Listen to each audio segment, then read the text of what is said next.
Pergunta Simples, o vosso podcast sobre comunicação. Convido-vos a subscreverem o programa. É gratuito, dá-me ânimo e vamos assim construindo uma comunidade das pessoas que se interessam por estas coisas da comunicação.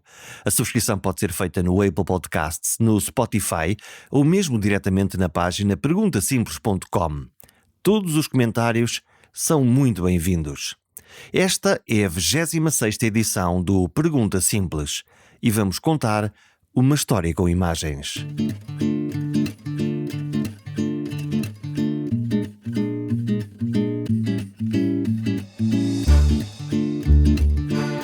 O que vê um fotojornalista antes de fazer clique na sua máquina, oferecendo-nos o seu olhar fixado em luz? Por alguma razão sempre me fascinaram muito mais as imagens fixadas na película que os filmes corridos de fotogramas. Os fotojornalistas usam a fotografia para contar a sua história. Eles são fotógrafos, mas também jornalistas. Usam as fotografias para comunicar, sem palavras, só com luz e sombra. Guardo as fotos recentes dele, do nosso convidado, Mário Cruz, na memória. Memória fotográfica, quem me dera. As fotos da luz e da esperança numa unidade de cuidados intensivos cheia de doentes de Covid-19 ou da penumbra da morte numa funerária sem espaço para mais alguém. Mário Cruz é fotojornalista da agência Lusa, mas se eu for completamente justo, direi que o Mário é um fotojornalista global, duplamente premiado pelo World Press Photo. Mas nem assim fica bem definido. Ele é um retratista de pessoas e direitos humanos. E isso significa tantas vezes fotografar o não óbvio, tomar tempo para captar essa realidade, o interesse humano, logo marcado desde o primeiro clique. Eu lembro-me de tirar fotografias, o início das fotografias que me causaram mais impacto por aquilo que eu estava a ver e aquilo que eu conseguiria transmitir. Mas eu lembro, por exemplo, de uma das muitas caminhadas que fiz com o meu pai. Eu era o responsável por segurar o saco com o material todo, não é? Que era a parte mais pesada, as coisas não eram tão leves como agora. E lembro-me de estarmos a fotografar uma prova qualquer no Tejo, não sei se era uma prova de vela, qualquer coisa assim. Estava toda a gente a fotografar as embarcações, a competição, e o meu olhar, não sei porquê, eu, se calhar tinha pai 14 anos, não sei, acho eu 14, 15 anos, foi para a questão do público, que havia muita gente que não tinha levado chapéu para o sol, então tinham improvisado, então havia pessoas com sacos, com jornais, com imensas coisas a tapar as cabeças, e a mim interessou muito mais aquele lado folclórico de quem estava assistir do que propriamente a prova. E lembro-me até do meu pai salientar isso depois, quando viu as minhas fotografias, e acabei por guardar essa memória, não sei bem porquê, mas lembro-me bem disso. Tu, como aquele que capta a imagem, na realidade está sempre a olhar não só para aquele que é o objeto óbvio que se pode captar, mas também para tudo o resto do folclore, dizes tu? Sim, isso eu faço, sempre fiz isso ao longo do meu trabalho. A mim interessa muito mais, por exemplo, a narrativa do que a imagem singular. Me interessa muito mais contar uma história através de fotografias do que resumir tudo numa fotografia. Não é que a fotografia dita do momento, não é? Que aquela fotografia que se calhar caracteriza mais o fotojornalismo puro e duro não me interessa, interessa-me, obviamente. Mas interessa-me ainda mais conseguir contar uma história, e daí a parte documental, a parte de reportagem ter sido sempre aquele que mais me interessou no fotojornalismo. Como é que se conta uma boa história com imagens? Parece tão óbvio, se calhar não é, se calhar sem imaginar o suporte da palavra, o suporte da legenda. Como é que se conta uma boa história? Para se contar uma boa história, isto é como um puzzle, nós temos que ter todas as peças, não é? As peças têm que encaixar na fotografia. Essa forma de encaixar é feita muito através da própria estética, ou seja, nós estamos a contar uma história, é importante que não hajam peças do puzzle que nos distraiam da mensagem que estamos a tentar passar, porque no fundo o que eu faço é comunicar através de imagem. Portanto, se eu estou a comunicar algo, eu quero que essa mensagem chegue a bom porto. O que é interessante também é pensar que, por exemplo, a fotografia é quase uma língua universal, digamos assim. Mas a verdade é que nós não comunicamos todos da mesma forma, apesar de ser uma língua universal. Ou seja, nós temos backgrounds diferentes, temos culturas diferentes, temos percepções diferentes, e a fotografia chega-nos de forma diferente. O que é bom da fotografia é que a fotografia consegue chegar a todo o lado. E, portanto, isso é sempre aliciante quando nós estamos a criar uma narrativa através de imagens. Para mim, eu gosto de contar uma história com ritmo, ou seja, eu posso tentar fazer uma introdução não tão óbvia ao tema e depois, ao longo da narrativa, ir descobrindo pormenores daquela história. A mim interessa muito mais uma fotografia, e digo isto até quase também de forma isolada e não numa narrativa fotográfica, interessa muito mais uma fotografia menos direta, em que quem está a visualizar a fotografia consiga descobrir vários elementos da fotografia à medida que a vai vendo. Muitas vezes olhamos para uma fotografia uma segunda ou terceira vez e só depois é que conseguimos descobrir um pequeno detalhe da fotografia ou uma ligação a outra fotografia que já tínhamos visto na mesma narrativa. Porque acho que isso, lá está, estávamos a perguntar como é que funciona. Eu acho que é através dessa capacidade de nós construirmos essas narrativas que vamos criar no leitor ou a quem está a ver um interesse genuíno por aquilo que está a ver e vai querer saber mais e vai querer interessar-se mais sobre aquilo que nós estamos a ver, que hoje em dia, curiosamente, é um grande desafio, tendo em conta não é, o fluxo que existe de produção de imagens e que nós temos acesso, seja no Instagram, seja onde for, nas redes sociais e nos próprios órgãos de comunicação social a nível online. E, portanto, é cada vez um desafio maior criar uma narrativa, um conjunto de imagens que capta a atenção e fique realmente na memória das pessoas. Quando tu olhas para as fotografias amadoras que todos nós fazemos usando os nossos Instagrams, sentes o quê? Fascínio? Arrepio? Olhas para os defeitos das fotografias todas que nós fazemos no dia-a-dia? A luz, o ângulo, o enquadramento, todas essas desgraças que nós fazemos todos os dias nas nossas pequenas fotos amadoras? Eu tenho uma relação complicada com o Instagram, tenho que ser honesto. Embora eu seja um utilizador, não sou um utilizador muito presente. Se calhar deveria ser mais, não sei, tendo em conta que eu procuro atenção para aquilo que fotografo, não para mim, mas para aquilo que fotografo. Quer dizer que não usas o Instagram usando nas tuas fotografias, naquilo que vais tirando?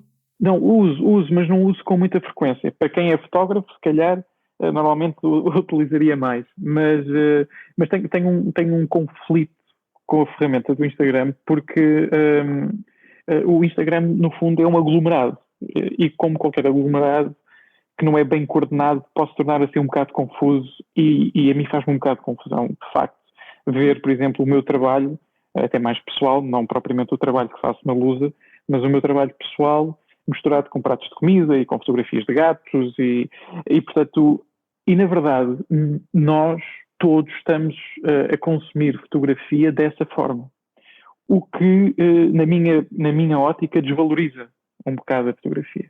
Porque da mesma forma que, por exemplo, nós estamos a ver, lá está a fotografia do gato e depois a fotografia do prato de comida, a seguir vem uma fotografia minha, de um projeto meu, seja qual for, por exemplo, dos talibés, das crianças escravas no Senegal, com a mesma velocidade com que uma pessoa passa a fotografia da comida, vai passar a fotografia de uma criança que está acorrentada ou que acabou de ser chicoteada. Ou pior, mete um coraçãozinho no prato da comida e depois mete um coraçãozinho na fotografia da criança que eu fotografei. Isso é um exercício que a mim chega-me a causar alguns arrepios, mas é a maneira como as coisas estão neste momento. Agora, não posso desprezar e desvalorizar, obviamente, o poder que uma ferramenta como o Instagram tem. Agora, ainda à tua pergunta mais concretamente, de maneira como eu vejo as fotografias, não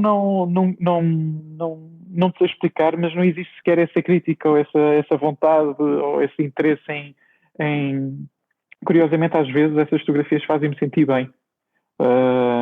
Porque vejo, quando digo essas fotografias, é no sentido, às vezes vejo pessoas a fotografar os seus familiares, as suas memórias, etc., os meus amigos, né, os contactos que mantenho, e essas fotos fazem-me sentir bem porque são fotos muito puras. E isso não estou à procura de, seja assim que o enquadramento for, seja de que toque for, e eu acho isso bonito. E faz-me sentir bem.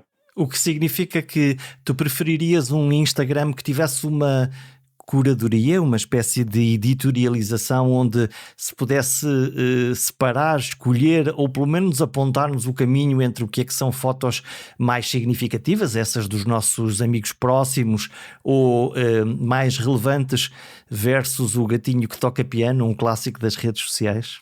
Sim, eu acho que não sei se o Instagram tem que fazer isso ou se tem que ser uma plataforma criada de raiz para isso. Eu lembro-me que havia outras plataformas mais ligadas à fotografia, na altura era o Flickr ou qualquer coisa assim do género, e já houve outras plataformas mais. Mas sim, eu acho que neste caso é mesmo cada macaco no seu galho, pela valorização da fotografia dita de fotojornalismo, fotografia documental, etc. Eu acho que quem tiver interesse, obviamente, pode ir à mesma a consultar numa nova rede, ou se o Instagram conseguir criar não sei como, uma nova base só para isso. Mas a plataforma é o que é, porque a plataforma é uma plataforma para tudo, e o fotojornalismo e a fotografia documental está lá pelo meio, e portanto temos que saber conviver com os gatos e com os pratos de comida, por enquanto. O que é que, quando tu estavas agora a falar, as fotos dos meus amigos animam-me, eu estou a ver pessoas que eu conheço e, portanto, há claramente uma ligação emocional em relação à imagem que tu estás a ver. Como é que te posicionas para mim, uma das mais belas fotografias que existem, que são os retratos? Qual é o teu fascínio? Eu vejo muitas fotografias tuas de reportagem de pessoas reais. O retrato para ti é uma coisa que te interessa? Sim, bastante. Cada vez mais até.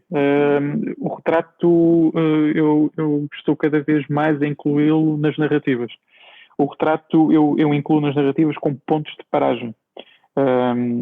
Tanto no livro dos talibés como no último livro do trabalho que realizei nas Filipinas sobre o rio Pasig, eram uns momentos de paragem. Eu senti que havia necessidade de fazer esses capítulos e os retratos ajudam-me muito nisso. Isto em termos de contar a narrativa. Fora isso, acho que um retrato tem um valor enorme. Acho que é um privilégio, obviamente, enquanto fotógrafo, uma pessoa deixar-me retratá-la. O que é um bom retrato? Eu acho que um bom retrato é algo que, primeiro, um bom retrato, uma boa fotografia, para mim é sempre difícil de explicar. Mas não de uma forma pirosa, como se calhar já foi descrita várias vezes. Vou tentar dizer o mais honestamente possível. Um bom retrato e uma fotografia é uma boa fotografia, um bom retrato que me fazem sentir algo. Não quer dizer que seja necessariamente uma coisa boa ou má. A fotografia não tem que me deixar triste, nem tem que me deixar feliz. Normalmente as fotografias que eu gosto mais são as fotografias que me incomodam, porque me fazem reagir. Ou seja, as fotografias que são só bonitas ou que só são dramáticas, por si só, porque era esse o objetivo, a mim passam-me um bocado ao lado. As fotografias que me fazem sentir alguma coisa verdadeiramente e que me incomodam, fazem-me querer perceber mais. É natural que veja a fotografia e, passados uns segundos, esteja no Google a pesquisar sobre aquele tema ou sobre aquela pessoa. E para mim, um bom retrato é esse. É o que me consegue suscitar esse interesse. Como é que se consegue fazer esse retrato? Bem, isso é variável, porque existem vários retratos e várias maneiras de retratar as pessoas. Há retratos que vão muito mais à fisionomia da pessoa, ao olhar da pessoa, à cara da pessoa. Há outros retratos que mostram muito mais o ambiente em que a pessoa está inserida. Portanto, tudo isso é muito variável. Mas no final o resultado que eu procuro é isso, é esse incómodo. Já no meu trabalho, por exemplo, pessoal, eu sinto muito mais confortável em sítios desconfortáveis. E é isso que eu procuro, ou seja, acho que a fotografia, em termos de imagem que nos perturba, não é necessariamente mau. A reação pode ser bastante positiva. Quando nós vamos fazer uma fotografia, foto de família, quando alguém vai dizer vou fazer uma foto, faz tudo uma pose. Este é logo um clássico das fotos de família. Todavia, os grandes retratistas, diz-me se a tua ideia coincide com a minha, conseguem apanhar pessoas não só muito belas, mas eu diria francamente feias, e conseguem fazê-las brilhar e ficar bem na fotografia. Esta coisa da fotogenia, como é que é? Na tua escala entra aonde? Olha, eu para ser sincero, Jorge, não é o que eu procuro no meu trabalho. Mas reconheço e vejo imensos fotógrafos mais dedicados ao retrato. Annie Leibovitz, agora se calhar mais até Christopher Anderson, que era um fotógrafo mais documental e que agora passou mais para a parte de retrato. Eu considero que é preciso um fotógrafo saber estar, no sentido em que é preciso ter uma certa personalidade, é preciso ter uma certa vontade, seja para estar numa guerra, como estar numa sala a fotografar com uma pessoa. E nesse sentido, claramente há fotógrafos que têm mais capacidade para fazer umas coisas que outras. Pelo que eu leio e às vezes converso, já conversei com vários colegas meus, tanto cá em Portugal como lá fora, passa muitas vezes até pelo próprio à vontade, não de quem está a ser fotografado, mas de quem está a fotografar. A maneira como nós estamos enquanto fotógrafos vai definir muito o resultado final. Daí perceber-se muitas vezes quando um fotógrafo está numa área que não é dele, porque o resultado muitas vezes desilude-nos. Nós estamos habituados a ver um bom trabalho de um certo fotógrafo e depois vai para uma área que não é dele e às vezes não, pode ser o contrário, mas geralmente não é. E daí cada fotógrafo se sentir mais à vontade numa área muito particular. Em relação à questão da fotogenia, não é uma coisa que eu procuro. Eu vejo sempre as coisas tento sempre encontrar umas coisas de uma forma muito natural. Para tu teres uma noção, eu passo muito mais tempo a não fotografar do que a fotografar, seja nos meus projetos pessoais, quer dizer, na Lusa não, porque o ritmo é completamente diferente, mas nos meus projetos pessoais, todo o tempo de preparação, e quando eu digo preparação, não é só em termos de pesquisa e investigação, já no terreno, já em contacto direto com aquilo que estou a fotografar, passo o período inicial eu não fotografo. E, portanto, quando eu começo a fotografar, essa naturalidade acontece de uma forma, lá está, muito mais natural, ou seja, pelo menos é a maneira como eu construo os meus projetos pessoais. Claro que isso demora muito tempo e isso hoje em dia é difícil, como tu sabes. Como é que te preparaste para fazer uma das últimas reportagens que fizeste da Covid? Tu foste para dentro de um hospital, ou de vários hospitais, pelo menos um. Como é que te preparaste? Foste à procura de quê? E como é que saíste dessa reportagem? Bem, essas reportagens da Covid foram reportagens feitas ao serviço da Lusa. Sim, eu fui aos cuidados intensivos do Hospital Santa Maria. Depois, agora mais recentemente, estive a acompanhar o trabalho de uma agência funerária e como é que os familiares neste momento estão a despedir dos seus entes que infelizmente acabam por partir devido à Covid-19. Eu não tenho muito tempo de preparação para esses trabalhos. É uma coisa diferente, porque, para tu teres uma noção, eu estou, se calhar, a sair de um jogo de futebol e estou-me a ligar a dizer que no dia seguinte vou para os cuidados intensivos do Santa Maria. É exatamente assim. E se calhar no final, não por acaso não aconteceu, mas no final, se calhar, desse dia dos cuidados intensivos, podia voltar outra vez para o futebol, ou podia ir fazer um retrato, ou podia fazer um ensaio de teatro, ou o que fosse. Na agência Lusa, o nosso ritmo é um bocado assim, o nosso trabalho é variado, nós apanhamos todas as áreas, e portanto temos que ser competentes em todas as áreas. Como é que se fotografa a morte? A morte fotografa-se neste sentido como tudo o resto. Eu acho que se tem que fotografar com muita sensibilidade. É muito importante a integridade do fotojornalista. É muito fácil cair no erro de sensacionalizar, de dar um lado mais dramático daquilo que não é. Para tu teres uma noção, eu quando entrei no Hospital Santa Maria, obviamente, na altura entrei durante a primeira vaga, tive o privilégio de ser o primeiro a entrar naquela unidade, naquela altura, e nós estávamos inundados de imagens, sobretudo relacionadas na altura com a Itália, não é? Nós estávamos a ver o que estava a passar a Itália, era especialmente dramático lá, e portanto eu não gosto de criar imagens na minha cabeça, ou seja, eu não gosto de ir para os sítios a pensar nas imagens que vou encontrar, mas o que eu encontrei no Santa Maria foi exatamente o oposto. Muita tranquilidade. Todas as vezes que eu fui ao Hospital Santa Maria durante a pandemia da Covid-19 encontrei tranquilidade, e foi isso que eu retratei. Obviamente é um trabalho extenuante, fisicamente, obviamente, mas felizmente o que eu, pelo menos, presenciei não foi nada comparativamente com aquilo que pude acompanhar nos órgãos de comunicação social lá fora, nomeadamente, e italianos, e mesmo outros jornais, como foi o caso do New York Times, que fez uma reportagem sobre o que estava a passar em Itália. E, portanto, acho que é um erro, que é uma coisa que, infelizmente, acontece em Portugal. Acho que é um erro nós tentarmos criar uma imagem que não é real. E, portanto, o que eu procurei foi a realidade do que se estava a passar. E a realidade do que se estava a passar era um grande trabalho de equipa, pessoas esforçadas, pessoas que estavam cansadas, obviamente, mas que dentro daquele drama conseguiam manter uma calma notável. Notável. Isso surpreendeu-te? Surpreendeu-me, primeiro porque eu nunca tinha vivido nada semelhante. Nunca tinha trabalhado sobre uma pandemia. Nunca tinha entrado numa unidade de cuidados intensivos com o risco que inerente a entrar naquela unidade de cuidados intensivos. O risco quer dizer medo, Mário? Não, o risco de acabar contaminado também, de infectado, porque o procedimento para entrar naquela área é notável. Nós, para tirarmos todo o equipamento, nós temos de tirar as luvas, desinfetamos as mãos. Tiramos o fato, desinfetamos as mãos. Tiramos as proteções dos pés, desinfetamos as mãos. Tiramos os óculos, desinfetamos as mãos. Todo este processo, saímos de lá e entramos noutra sala onde vamos vestir outro equipamento. Depois de sair dessa sala do outro equipamento, vais para outra sala onde tens a tua roupa e vais ter que repetir todo o processo.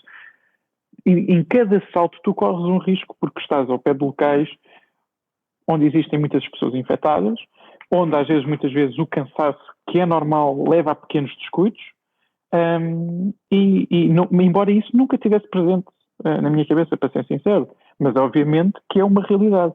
E, portanto, o que eu tento fazer quando estou nesses locais, obviamente, é ser o menos intrusivo possível.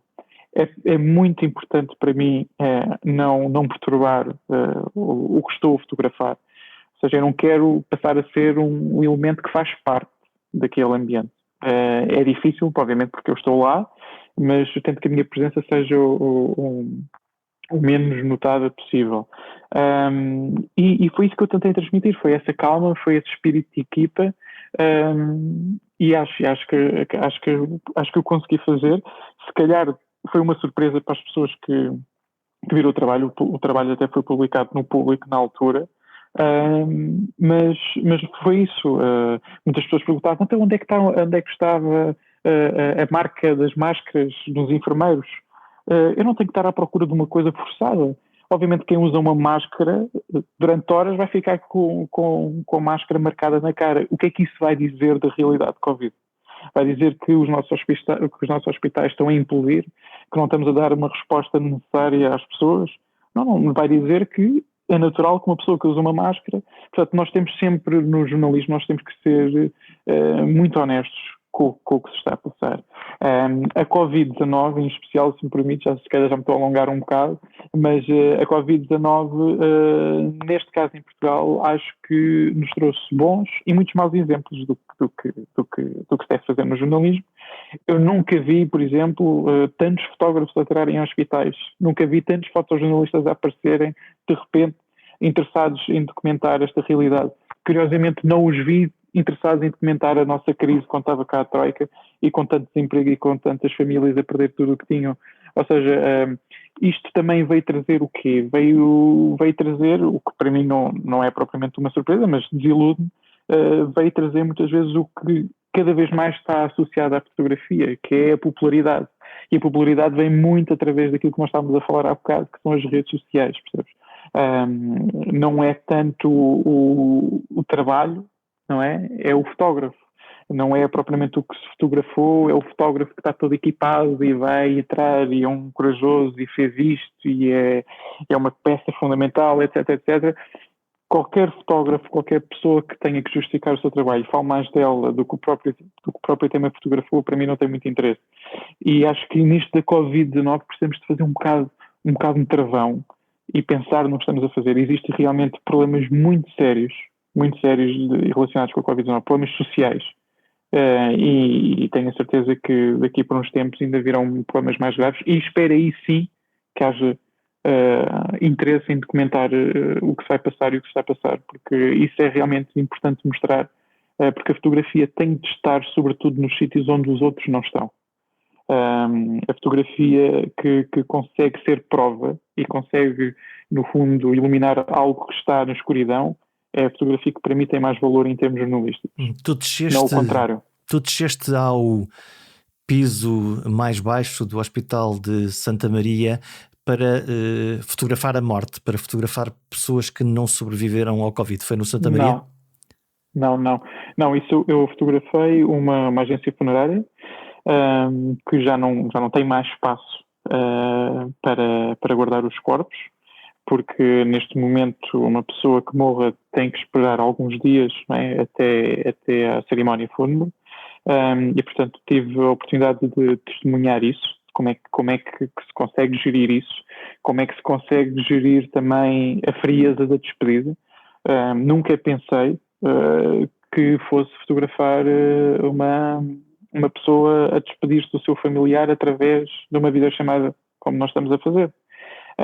E isto foi feito numa videochamada às 10 da noite, num parque de estacionamento de um crematório.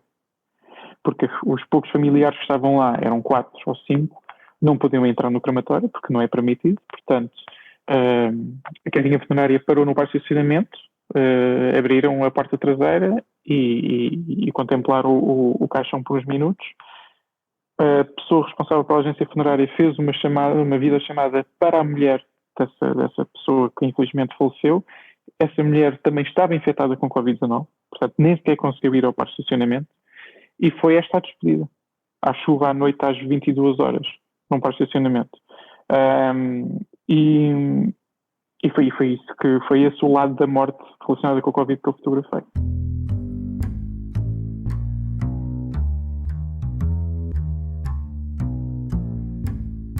Fotografar a esperança e fotografar a morte. Silencioso, discreto, cirúrgico. Mário Cruz define-se como um fotojornalista dos direitos humanos, das injustiças sociais, das vítimas das dores e solavancos do mundo. As fotos podem mostrar as crianças escravas no Senegal ou quem ganha a vida num rio morto de poluição nas Filipinas. Mas não é preciso andar muitos quilómetros. Aqui mesmo, na nossa casa, há nossos concidadãos a viver escondidos em casas entaipadas, escondidos e com vergonha de terem ficado pobres, de terem ficado sem nada, nem sequer um sítio para dormir. Se calhar, a vergonha devia ser nossa e não deles. Esse projeto é o projeto RUF, Teto.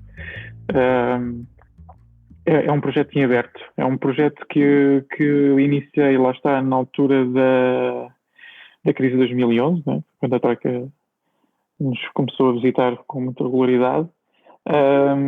E comecei a fazer esse projeto precisamente por estar chateado com o nosso jornalismo. Comecei a fazer esse projeto porque parecia que na altura nós estávamos muito bem, só a Grécia é que estava mal. Portanto, Portugal, como tem as praias e tem o bom tempo, nós não nos podíamos queixar de nada. E a mim começou-me a irritar essa percepção, que obviamente era falsa. Nós tivemos e os resultados e as consequências dessa crise ainda se vivem. Tivemos uma crise muito, muito severa, e eu tentei, em vez de fazer um retrato generalizado do que estava a passar no nosso país, tentei documentar uma parte, lá está, muito escondida. Eu, lá está, sou muito atraído por temas que estão escondidos e, claro, que estão relacionados com direitos humanos e injustiça social, tal como tu já referiste. E voltando àquela questão do tempo, para te teres uma noção, eu demorei 1 ano até começar a fotografar. Ou seja, eu comecei a anotar, eu ando muito por Lisboa, ao serviço da Lusa, e comecei a anotar no meu bloco de notas muitos locais que pareciam abandonados, mas tinham sinais de vida. Fosse um pano estendido numa fábrica abandonada, fosse um prédio de voluto, mas que tu vias que tinha um cadeado à porta, mas que tinha roupa também estendida, ou que tinha uma luz à noite, e comecei a criar um mapa de Lisboa muito diferente do mapa turístico. E depois, lá está, passado 1 ano, comecei a tentar encontrar essas pessoas. Muitas vezes encontrava casos que não me interessavam. Lá está, vamos voltar outra vez à honestidade no jornalismo, ou seja, encontrei muitos casos ligados a consumo de droga, problemas com álcool, que eu não fotografei. Eu estava sobretudo interessado em fotografar pessoas, famílias que tinham perdido os seus empregos, tinham perdido as suas casas, estavam a passar por uma altura extremamente difícil por causa da crise económica.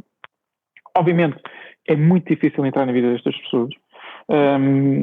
O facto de não terem casa, para muitas delas, é o seu segredo. Ou seja, muitas daquelas pessoas não tinham dito sequer aos familiares mais próximos que já tinham perdido as suas casas.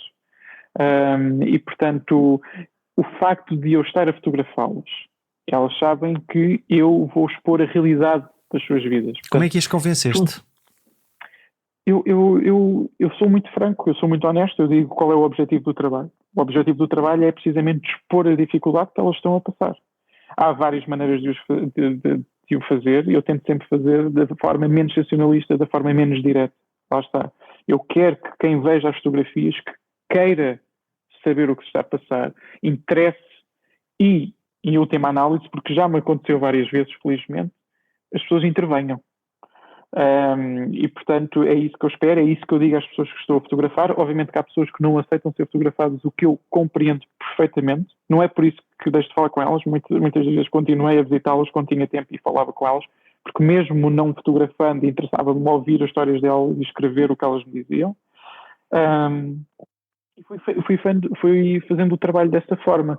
Houve uma altura em que eu senti que tinha que fazer uma pausa no trabalho. É muito extenuante entrar naquelas casas. Nós estamos a falar de sítios onde ninguém deveria viver. Eu testemunhei, e estamos a falar no centro de Lisboa, não estamos a falar dos arredores de Lisboa. Eu andei um pouco por todo o lado, mas todas estas condições estão presentes em todo o lado também.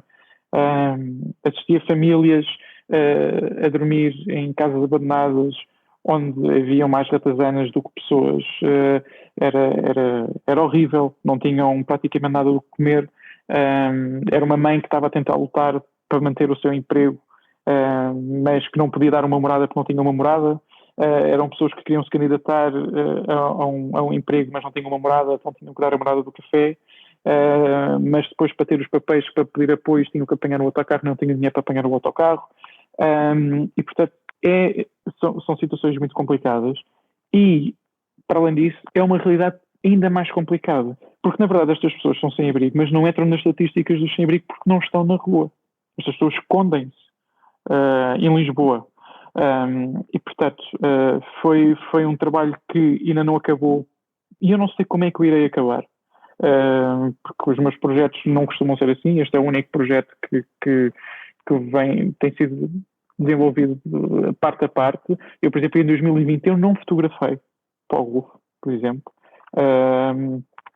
Fiz uma pausa, senti que não queria estar a mostrar a questão da Covid com o RUF, mas a mim interessa muito mais o pós-Covid em relação ao RUF, porque eu sei o quanto vai afetar as famílias. Eu sei que muitos daqueles locais que eu já visitei, eu temo que vá visitar e vai encontrar famílias diferentes. Ou seja, nós estamos a falar de um projeto que começou em 2011. Não foi em 2011, na verdade, ou seja, a crise começou em 2011, eu fotografei mais tarde, mas, ou seja, passado uma década, nós vamos encontrar nos mesmos sítios que eu fotografei pessoas, vamos encontrar outras pessoas, e é surreal, na verdade, pensar nisso, porque eu lembro, por exemplo, da história do Sr. Gomes, que vivia numa moradia que pertencia à Câmara Municipal de Lisboa. Ele tinha 63 anos na altura, ele teve que construir um escadote de madeira, ou seja, no fundo eram duas placas de madeira que ele ia subindo. Eu tive uma imensa dificuldade em subir para ali, porque ainda eram para aí uns 10 metros de altura que nós tínhamos que subir, e ele fazia aquilo todos os dias. Ou seja, ele tinha que juntar aquelas duas placas de madeira para formar um escadote, subia para ir para a sua casa. E eu, na verdade, eu não sei se era preferível dormir à porta de um prédio do que viver ali. Só que ali ele sentia que tinha a sua privacidade. E eu acabei por descobrir o Sr. Gomes porque, lá está, encontrei um trilho que ligava a um sítio completamente abandonado. Comecei à espera, tive muitas horas à espera, nunca o encontrava, até que encontro uma pessoa que de repente está a passar ao meu lado e manda um gel de banho lá para dentro, do nada. E eu vou falar com essa pessoa e digo, sim, é um senhor que vive aqui e eu mando latas de atum, conservas, produtos de higiene para o ajudar. Acabei por encontrar casos que viviam ao fundo da minha rua, um prédio igual ao meu, mas que tinham duas casas abandonadas e tinham sido ocupadas por pessoas que não tinham sítio onde viver. E, portanto, tudo isso é difícil, porque eu saio daquela realidade, né? Cheguei a fotografar quase na minha rua, e depois vou a pé até a minha casa e estou no meu conforto, estou na minha vida normal e tenho que desligar o botão. No dia seguinte tenho as conferências de imprensa, tenho os jogos de futebol e no final do jogo de futebol volto ao projeto RUF e, portanto, é sempre esta dinâmica difícil. Eu costumo dizer que sou um fotógrafo bipolar nesse sentido, porque sou um fotógrafo muito... O Mário Cruz Lusa, como é o meu nome, está mais associado na imprensa portuguesa é Mário Cruz barra Lusa, é muito diferente do Mário Cruz fotógrafo independente ligado aos direitos humanos e justiça social. O Mário Cruz que nos deu a fotografia que encheu os jornais da tomada de posse de Marcelo Rebelo de Sousa na reeleição como presidente. Há o Mário Cruz que nos mostra isto, e há o Mário Cruz que volta e meia se veste de aventureiro e vai pelo mundo fora tentar fazer fotografias como a que te valeu em 2016 o prémio Temas Contemporâneos do World Press Photo, em que foste fotografar crianças escravas no Senegal. E esse projeto em particular chamou-me a atenção porque percebi, quando li algumas coisas antes de fazer esta conversa, de que as tuas fotos foram usadas como panfletos na cidade, no país, e que ajudaram a identificar e a resgatar crianças escravas? Sim, o trabalho dos Talibãs foi o trabalho que mais me marcou até hoje. Foi um trabalho muito, muito difícil de fazer a todos os níveis, seja a nível fotográfico, seja a nível de investigação, seja a nível emocional, a todos os níveis. Eu comecei a ouvir histórias sobre os talibãs quando estava na Guiné-Bissau a fotografar as eleições para a Lusa. Na altura, o presidente da Guiné-Bissau tinha sido assassinado e eu fui para lá e comecei a ouvir muitas histórias de crianças sobre crianças que estavam a desaparecer do país. Eu não me sentia preparado, enquanto fotojornalista, para me debruçar sobre um tema tão complexo como aquele, mas passados uns anos comecei a fazer investigação e acabei por descobrir a vida dos talibãs, que são, sobretudo, rapazes, não são muito poucas raparigas, são rapazes entre os 5 anos, às vezes até mais cedo, infelizmente, entre os 5 e os 15 anos, que são escravos de falsos professores corânicos. Ou seja, eles, em vez de estudarem, eles são forçados a mendigar 8 horas por dia ou mais para obter o dinheiro que lhes é imposto. E se não voltarem para as suas escolas, que são as daras, sofrem punições. Essas punições vão desde ficarem acorrentados durante dias, a serem chicoteados, a serem violados e, obviamente, a serem mortos. É uma realidade que, na altura em que eu fiz o trabalho, já abrangia mais de 50 mil crianças no Senegal. Muitas as crianças senegalesas já não eram suficientes para esta rede criminosa, portanto, daí as crianças que desapareciam da Guiné-Bissau. Já havia muito tráfico de crianças de países limítrofes ao Senegal, como é o caso da Guiné. E, portanto, eu tentei entrar naquele mundo proibido, que é o mundo das daras. Acabei por conseguir fazer, foi extremamente difícil ter acesso, consegui fazer através de várias ajudas de várias ONGs internacionais e ONGs locais, com o risco que é inevitável à mistura, porque estamos a falar mesmo de redes criminosas, e acabei por conseguir sair do Senegal com a prova que faltava. Essa prova era precisamente a prova dos abusos que aquelas crianças sofriam daqueles falsos professores corânicos, chamados marabus. Felizmente, o trabalho foi publicado na Newsweek e 24 horas depois venceu, como tu disseste, um dos prémios do World Press Photo. Teve uma atenção enorme, graças a essa distinção. E, para mim, que foi uma surpresa total, porque aquela realidade chegou àquele ponto pela falta de ação, obviamente, do governo senegalês. Fiquei muito surpreendido quando fui contactado por eles para poderem utilizar as minhas fotografias numa campanha de sensibilização para o que estava a passar, e, portanto, os polícias começaram a distribuir panfletos com algumas das imagens que eu tinha tirado para prevenir que mais crianças fossem parar aquelas escolas, porque as crianças simplesmente estão a jogar futebol, desaparecem. Ou então ainda há um lado mais perverso, que são os pais entregam as crianças àquelas escolas porque existe a tradição das boas escolas corânicas. Só que estes falsos professores corânicos aproveitaram-se dessa boa tradição para apelar à confiança de muitas famílias que não têm outra oportunidade para educar os seus filhos, só que infelizmente depois nunca mais os veem. E por essa campanha e também pela pressão que houve do World Press Photo, depois eu também tive a oportunidade de falar ao Parlamento Europeu sobre esta temática. Centenas, para não dizer milhares de crianças foram resgatadas daqueles locais. Eu depois, inclusive, fui outra vez à Guiné-Bissau com o trabalho, que é uma exposição itinerante, ou seja, e que não para, ou seja, está sempre a percorrer o país todo de uma carrinha, ainda hoje. E já tive com muitas dessas crianças que foram resgatadas e foi muito marcante, obviamente. Foi sentir que realmente aquilo que me levou até ao fotojornalismo é real, ou seja, a fotografia tem esse poder de atrair a atenção das pessoas, e as pessoas, quando querem realmente e quando se juntam em prol de algo como salvar a vida de tantas crianças senegalesas, isso é possível. E a fotografia felizmente ajudou neste caso. Tu publicaste esta fotoreportagem, é publicada numa revista internacional, depois é publicada e reproduzida um pouco por todo o mundo. É possível fazer este tipo de trabalhos para publicações portuguesas, ou, pondo a questão de outra maneira, de uma forma mais prosaica, quem é que paga estas aventuras profissionais? Porque eu imagino que ir a um sítio destes, levar o tempo que tu julgas necessário para fotografar, arriscando que é um tema longínquo e que se calhar pode não interessar tanto aos públicos portugueses, não deve captar propriamente a intenção ou o dinheiro investido dos média em Portugal. Assim, todos os meus projetos são feitos, lá está, de forma independente. Eu, para fazer o projeto de Estádio tive que ter uma licença sem vencimento da Lusa. Tive que pedir uma licença de 2 meses, portanto foram 2 meses sem ordenado, mais um investimento considerável para fazer um trabalho que eu não sabia se ia conseguir fazer, obviamente. Eu não tenho outra forma de o fazer, eu nunca tive o apoio da Lusa para nada nesse sentido. Pelo contrário, até já me dificultaram imenso. Sempre que quero fazer um projeto não me facilitam, e portanto daí eu ter que recorrer à licença sem vencimento. Ultimamente tem sido mais difícil, porque até já recusaram essa licença sem vencimento, portanto eu agora tenho que conseguir fazer os projetos no meu período de férias, o que é complicado, porque agora já tenho um filho e também gosto de passar tempo com ele e com a minha família, e portanto é cada vez mais complicado. Podia ser ao contrário, né? Normalmente é ao contrário.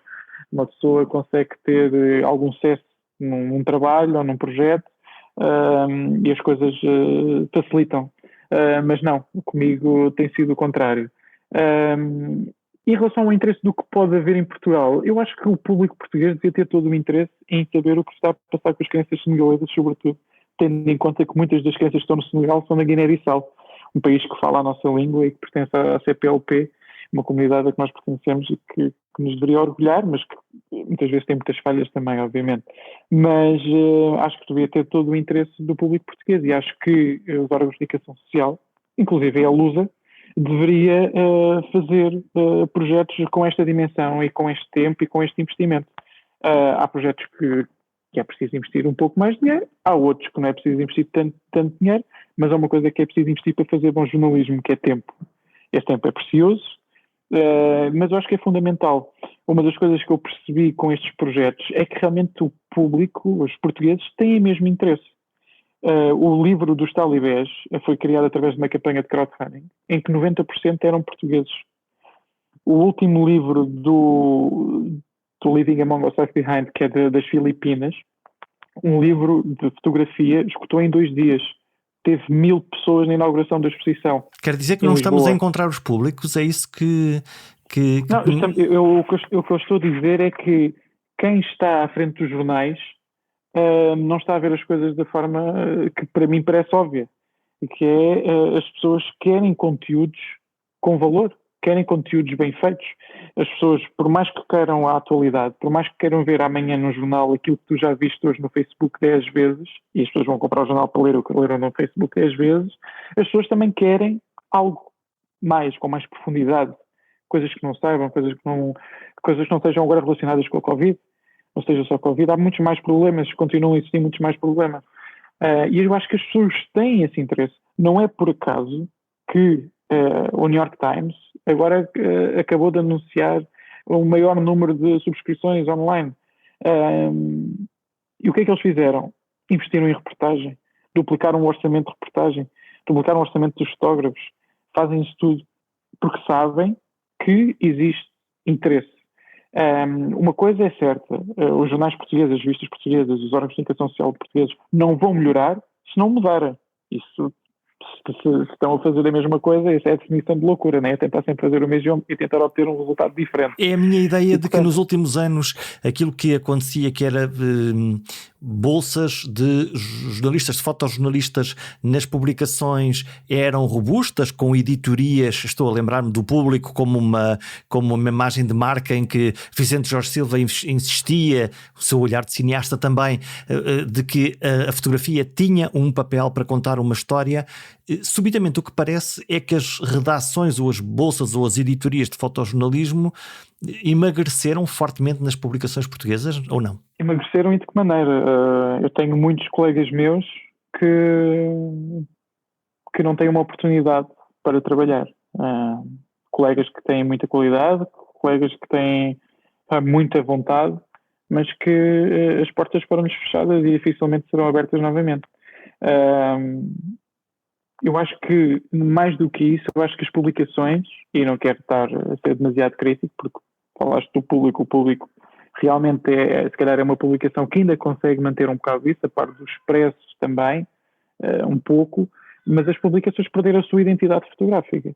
Uma pessoa que comprasse o Público estava à espera, estavas tu a dizer, de uma coisa, quem comprasse o Expresso estava à espera de outra, quem comprasse a Visão, que se dedicava a imensa reportagem fotográfica, estava à espera de outra.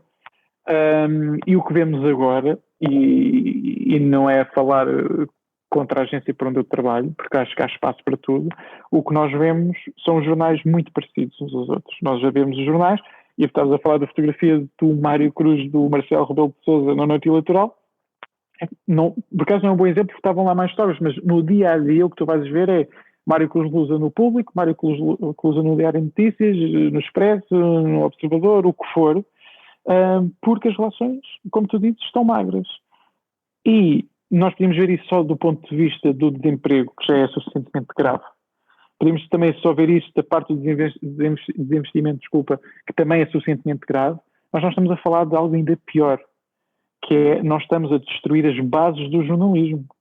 Quando tu tens uma área como a fotografia tão empobrecida, tão desvalorizada, tu não estás a fazer aquilo que deves fazer, que é defender as bases do jornalismo. Eu sei que o fotojornalismo em muitos destes locais sempre foi o parente pobre, mas a fotografia é mais do que ocupar um espaço no jornal ou numa revista, ou seja onde for, mesmo num espaço online.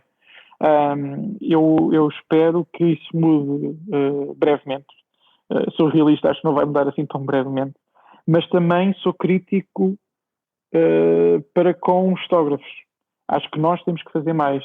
Acho que nós temos que encontrar soluções. Eu sou um jornalista que está muito chateado com o jornalismo. Muito. Para tu teres uma noção, no último projeto que fiz, eu já não o publiquei. Ou seja, já não o publiquei. Não procurei essa publicação, diga tradicional. O que eu tentei fazer era criar a minha plataforma. Neste caso, consegui, com a ajuda de muitas pessoas, criar uma exposição para que as pessoas pudessem ver. Uma exposição gratuita, sobretudo focada para as camadas mais jovens. Daí eu dizer-te que foi uma felicidade ver 1000 pessoas numa inauguração de uma exposição fotográfica em Algés, sobre um tema que se passa nas Filipinas. Fala-me dessas Filipinas. Tu foste fotografar a mais icónica delas, de resto premiada, uma criança no meio de um rio morto, pejada de plásticos à volta. Que foto é esta? Foi um trabalho sobre o que se está a passar no Rio Pasig. O Rio Pasig é o coração da cidade de Manila, é o rio que atravessa a cidade. E o que outrora era a principal via comercial de uma cidade, neste momento é o esgoto e a vergonha daquela capital.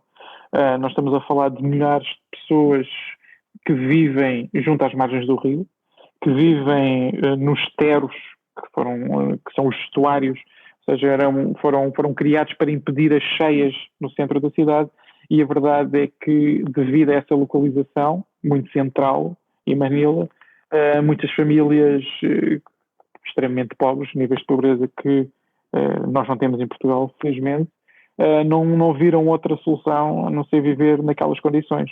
E neste momento o nível de poluição é tal que existem várias partes do rio onde tu já não consegues ver a água, tu só vês lixo. E em muitos desses canais o lixo é tão denso que tu consegues andar por cima do lixo e consegues atravessar uma margem para a outra. E essa imagem mostra isso, mostra uma criança, uma das muitas crianças que passa os seus dias a tentar encontrar materiais que tenham ainda algum valor, que estejam a flutuar no Rio Pasig, porque só dessa forma conseguem ter algum rendimento. E neste caso é um rapaz que está a descansar, portanto, ele já, mesmo a parte do descanso, já não foge do lixo, já não foge da poluição. Ele dorme, naquele caso é um colchão, dorme num colchão que está mesmo junto à margem do rio Pazique, no meio de toda aquela poluição. Na fotografia ainda se vê, curiosamente, umas plantas no topo do lado esquerdo, umas plantas que eram supostamente para purificar o rio. Foi das poucas medidas que o presidente filipino decidiu tomar, mas infelizmente é uma realidade muito difícil de mudar. Muito difícil de mudar. É um dos rios mais poluentes e mais poluídos do mundo. O que é que te falta fotografar? Bem, falta-me muita coisa, certamente. Eu tenho pena de não conseguir fotografar mais estes meus projetos pessoais. Como eu te disse, é mesmo muito difícil a todos os níveis. Eu tento fazer um projeto de 2 em 2 anos, 3 em 3 anos, porque lá está, eu demoro muito tempo a fazer o projeto, a preparar-me para o projeto, depois há a parte da fotografia e depois carrego o meu trabalho pelo menos um ano com as exposições, com o livro. A mim interessa muito o objeto do livro, o livro fotográfico. A memória é uma coisa física, é algo que fica. A mim interessa muito, muito essa parte. Mas falta-me fotografar muitos assuntos, muitos temas, sobretudo temas que não têm a atenção que merecem. É isso que eu procuro, é isso que eu espero continuar a conseguir mostrar. Porque até agora aquilo que me levou lá está ao fotojornalismo corresponde à verdade e portanto é continuar esse caminho. Fechamos com, pode ser uma provocação, como é que tu vês aqueles que escolhem fotografar com iPhones ou Androids, com telefones, ao invés de escolherem uma câmara fotográfica para os seus retratos, as suas fotografias? Eu acho que o iPhone é uma excelente máquina fotográfica, como é um Android, como é qualquer máquina fotográfica, tem que ser utilizada da melhor maneira possível. Haja vontade de fotografar e os nossos telefones até que podem ser uma boa máquina para início de conversa. Tem a vantagem de estar no nosso bolso e poder testemunhar o que nos parece belo ou significativo. Afinal, a nossa narrativa, a nossa história para contar aos outros é sempre escrita pelos nossos olhos e pela maneira como nós vemos o mundo. Até para a semana.